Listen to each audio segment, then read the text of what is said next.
si merah sang prajurit. Di bawah tanah yang hangat di tepi hutan tropis, hidup koloni besar semut merah api, Solenopsis invicta. Mereka disebut api karena gigitannya menyengat seperti terbakar. Setiap koloni bisa punya ratusan ribu anggota. Seekor prajurit muda bernama Merah baru saja lulus dari pelatihan sarang.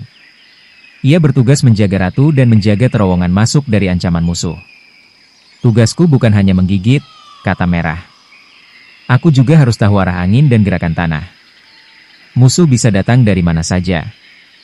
Dalam dunia semut merah, semua prajurit adalah betina steril, dan tugas mereka sangat spesifik, dari penjaga, pencari makan, hingga penggali. Bahasa tanpa suara. Hari itu, koloni menerima sinyal bahaya dari kejauhan.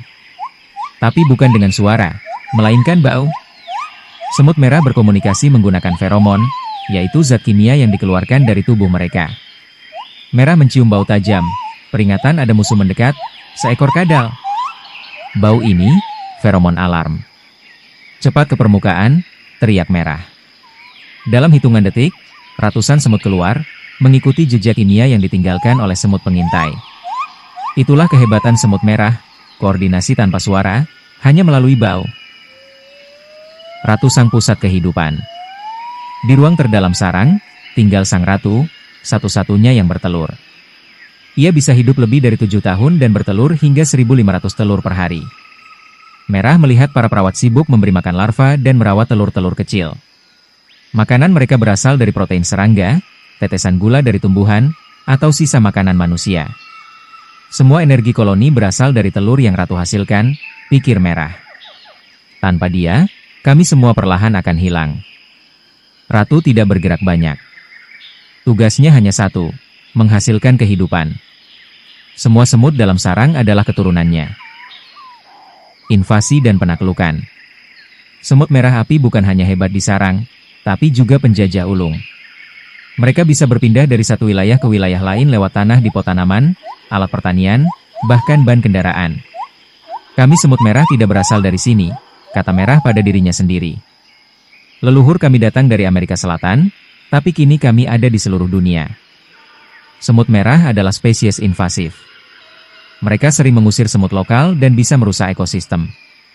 Di beberapa negara, mereka bahkan dianggap hama berbahaya. Kekuatan koloni. Saat malam tiba, Merah dan rekan-rekannya membentuk formasi di depan sarang. Mereka tahu badai akan datang. Bila air masuk, mereka siap membentuk rakit hidup, saling mengaitkan tubuh untuk mengapung dan menyelamatkan koloni. Semut merah memiliki kerja sama luar biasa. Tidak ada yang egois, semua bertindak untuk koloni. Dari komunikasi, pertahanan, hingga membentuk jembatan dan rakit, semua dilakukan tanpa perintah langsung. Kami kecil, pikir Merah. Tapi bersama-sama, kami bisa menaklukkan dunia. Dan disitulah kekuatan semut merah, organisasi, kerjasama, dan adaptasi luar biasa.